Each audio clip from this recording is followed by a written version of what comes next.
مسئلہ سامنے آئے تو اس پر قیامت تک مشورے کا راستہ کھلا رہے گا، اور جب مشورے کا تصور آتا ہے تو پھر وہاں ظاہر ہے کہ اس میں اجتہاد بھی ہوتا ہے، رائے بھی بنائی جاتی ہے، اور جب ہمارا ملک مشترک ہے، ہمارے ملک کا آئین ہمارا مشترک ہے، قانون ہمارا مشترک ہے، اور آئین و قانون کا احترام ہم سب کے اوپر برابر کا یعنی ایک اس کا احترام واجب ہے، تو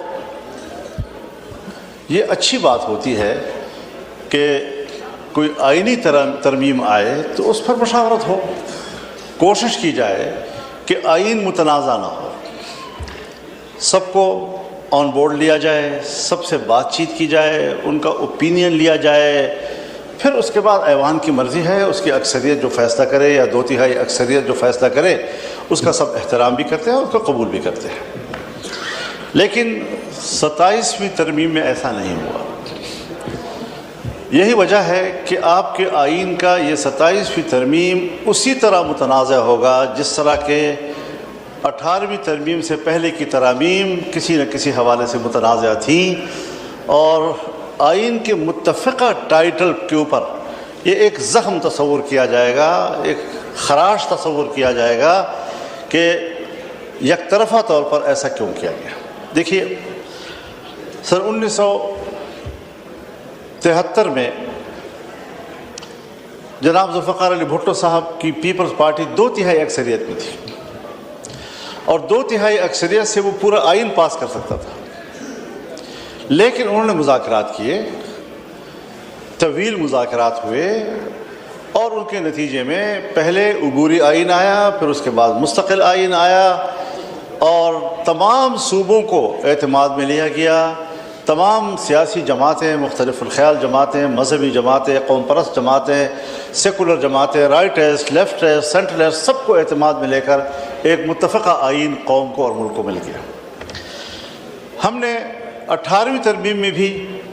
یہی مظاہرہ دیکھا کہ پورے ایوان نے 9 مہینے محنت کر کے 9 مہینے کے طویل عرصے میں ہم نے ایک ترمیم تیار کی اور ایوان میں آ کر متفقہ پاس کر لیا۔ یعنی میں اس نتیجے پر پہنچا، یہ میری زندگی کا ایک تجربہ تھا کہ ہم بڑوں کی بات کرتے تھے کہ وہ بڑے تھے اور ان کا تجربہ تھا اور ان کی بالغ نظری تھی، اور وہ کس طریقے سے آپس میں بیٹھ کر اختلافات کو سامنے رکھتے ہوئے مسائل کو حل کرتے تھے، لیکن جب 18ویں ترمیم 9 مہینے کے محنت کے بعد ہم نے تیار کی تو یہ اندازہ لگ گیا کہ الحمدللہ آج بھی دنیا کوئی گئی گزری نہیں ہے، اور آج بھی ہمارے پارلیمنٹ اور ان کی پارٹیاں، ان کی قیادت کے اندر یہ صلاحیت موجود ہے کہ وہ باوجود اپنے اپنے منشور کے اختلاف رائے کے وہ ایک اتفاق رائے پہ پہنچ سکتے ہیں۔ لیکن جب 26ویں ترمیم آئی، ٹھیک ہے ہمارے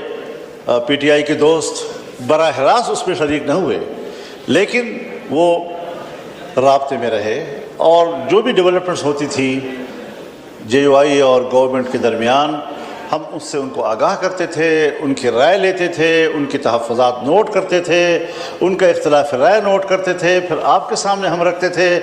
اور 1 مہینہ 1 ہفتے کے اندر ہم نے اس پر ایک اتفاق رائے حاصل کر لیا اور ایک قانون بن گیا، آئینی ترمیم ہو گئی۔ لیکن 27ویں ترمیم کے اوپر یہ جو جمہوریت کا ایک حق ہے، یہ جو پارلیمان کی ایک شائستگی ہے، وہ اس کے تقاضے پورے نہیں ہو سکے، اور یہی وجہ ہے کہ آج قوم مطمئن نہیں ہے اس کے بارے میں، اس حوالے سے اطمینان موجود نہیں ہے،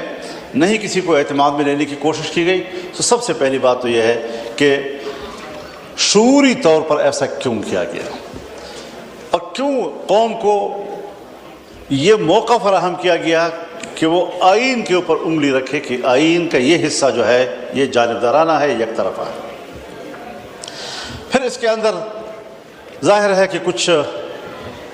ایسے مراعات اور سہولتیں بعض شخصیات کو دی گئی کہ ہمیں ان شخصیات کے حوالے سے، ان مناصب کے حوالے سے، اس کے احترام میں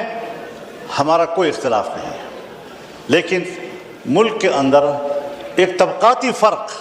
کہ اس منصب کا بندہ جو ہے وہ ایک الگ حیثیت سے ملک کے اندر مراعات یافتہ ہوگا، اور اس حیثیت کے لوگ جو ہے وہ اس حیثیت میں مراعات یافتہ ہوں گے۔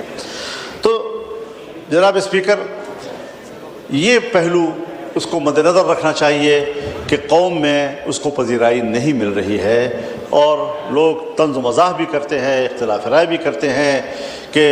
ہمیں شخصیات سے بھی جھگڑا نہیں ہے، ہمیں ان کے ایک منصب سے بھی جھگڑا نہیں ہے، لیکن ایسے مراعات کسی کو دینا یہ شاید خدمات کا صلہ نہیں ہے، بلکہ یہ ایک مستقل طبقاتی فرق کا اور امتیاز کا مسئلہ ہے۔ جناب والا، قانون سازی 26ویں ترمیم میں بھی ہوئی، وہاں پر ہم نے کچھ ترامیم پیش کی تھی، سود کے حوالے سے بھی اسی طریقے سے ہم نے شرعی عدالت کو طاقتور بنانے کا آئینی راستہ اختیار کیا، ہم نے اسلامی نظریاتی کونسل کے سفارشات کو ڈیبیٹ کے لیے پارلیمان میں پیش کرنے کا دستوری حق حاصل کیا۔ 1 سال سے زیادہ عرصہ گزرنے کے باوجود اس وقت تک اسلامی نظریاتی کونسل کی ایک سفارش بھی ڈیبیٹ کے لیے پیش نہیں ہو سکی۔ اس کا معنی یہ ہے کہ کیا وہ سب کچھ دفع الوقتی تھا؟ اس وقت مجبوری تھی، کچھ حاصل کرنا تھا تو اس میں جو چیز آئے آپ قبول کرتے چلے جائیں؟ یہ چیز میرے خیال میں سیاسی لحاظ سے بڑے بونے پن کا مظاہرہ ہے، اس طریقے سے سوچنا کہ جی بس ٹھیک ہے ڈنگ ٹپاؤ اور بات مانو اور آگے پھر اس کے بعد جی ایک قانون بنا دینی مدارس کے حوالے سے اور سوسائٹی ایکٹ کے تحت رجسٹریشن کے حوالے سے، دوسرا ابھی تک اس حوالے سے کوئی رجسٹریشن نہیں ہو رہی ہے، بلکہ یہ سب گواہ ہیں، پورا ایوان گواہ ہے کہ جب قانون پاس ہوا تو قانون میں یہ ڈرافٹنگ ہم نے نہیں کی تھی، یہ ڈرافٹنگ گورنمنٹ نے کی تھی۔ اعظم تارڑ صاحب کی طرف سے یہ قانون آیا تھا اور اس میں صرف ان مدارس کا ذکر تھا کہ جو 1860 کی سوسائٹی ایکٹ کے تحت رجسٹر ہونا چاہتے ہیں۔ جی ٹھیک ہے، لیکن کچھ اور تنظیمیں تھیں کہ جو وزارت تعلیم کے تحت ایک جو ڈائریکٹریٹ ہے اس میں اس کو ضمناً ایک اختیار دیا گیا۔ جی ٹھیک آج ہے، ہمارے ڈپٹی کمشنرز، ہمارے انتظامیہ خاص طور پر پنجاب میں ٹھیک ہے، علماء کرام کے ہاتھ مروڑ کر انہیں کہتے ہیں کہ آپ نے وزارت تعلیم کے تحت جانا ہے، حالانکہ وہ چیخ چیخ کر کہتا ہے کہ نہیں، اور پھر اگر وہاں جاتا ہے تو پھر مدرسہ بھی ٹھیک ہے، پھر رجسٹریشن بھی ہو جاتی ہے، پھر اکاؤنٹ بھی کھل جاتے ہیں، اور اگر دوسری سائڈ پر وہ رجسٹریشن کرانا چاہتا ہے تو اس کے لیے رکاوٹیں پیدا کی جاتی ہیں۔ مولانا صاحب اجازت دیجیے تاکہ ایجنڈا کافی ہے اور میرے سے کوئی زیادہ دیر بیٹھا نہیں جا رہا۔ میں کچھ چیزیں تھوڑی دیر ریکارڈ پہ لانا چاہتا ہوں، کوئی لمبی چوڑی میں تقریر کرنے کا ارادہ نہیں ہے۔ آج جو قانون سازیاں ہوئی ہیں اس حوالے سے ذرا آپ سوچیں بھی کہ اگر 18 سال سے کم عمر کو آپ آئین کے مطابق یا قانون کے مطابق اس کو بالغ تصور نہیں کرتے تو معاشرے میں کتنی پیچیدگیاں آتی ہیں، اور آپ نے 18 سال سے پہلے کے نکاح کو، شرعی نکاح کو، اس کو جنسی زیادتی سے تعبیر کیا ہے، آپ نے اس کی سزا جناب الجبر کی تجویز کی ہے۔ آپ مجھے بتائیں کہ ایک طرف آپ ان کو جنسی زیادتی بھی کہیں، ایک طرف آپ ان کو جناب الجبر سے بھی تعبیر کریں، اور دوسری طرف آپ یہ بھی کہیں کہ اگر بچے پیدا ہو گئے تو وہ جائز ہوں گے اور اس کی کفارت۔ مولانا صاحب ایجنڈا بہت بڑا ہے، پلیز تو ایک تو یہ مہربانی کیجیے وائنڈ اپ کر دیں۔ دوسری چیزیں جو ٹرانسجینڈر کے حوالے سے ہیں، حضرت یہ چیزیں اسلام